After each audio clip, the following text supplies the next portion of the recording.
স্বামীর বাড়ির ভাত খেতে হলে স্বামীর খোঁটা সহ্য করতে হয়, স্বামীর মায়ের খোঁটা সহ্য করতে হয়, স্বামীর বাবার ডিসরেসপেক্ট সহ্য করতে হয়, স্বামীর বোনের খোঁটা খেতে হয়, অনেক অসম্মান হজম করতে হয়, স্বামীর গালি হজম করতে হয়।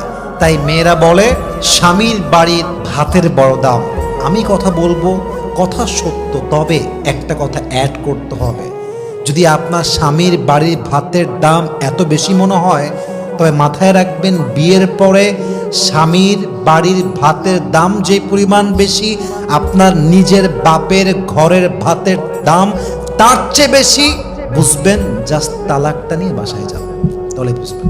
জাস্ট তালাকটা হোক, বাসায় যান, 3 মাস থাকেন, 4 মাস থাকেন, 5 মাস থাকেন, স্বামী নাই তালাক হয়ে গিয়েছে, তখন বুঝবেন স্বামীর বাড়ি ভাতের দাম বেশি নয়, এখন তো মনে হচ্ছে বাপের বাড়ি ভাতের দামই বেশি হয়ে গিয়েছে, ঠিক কিনা বলে?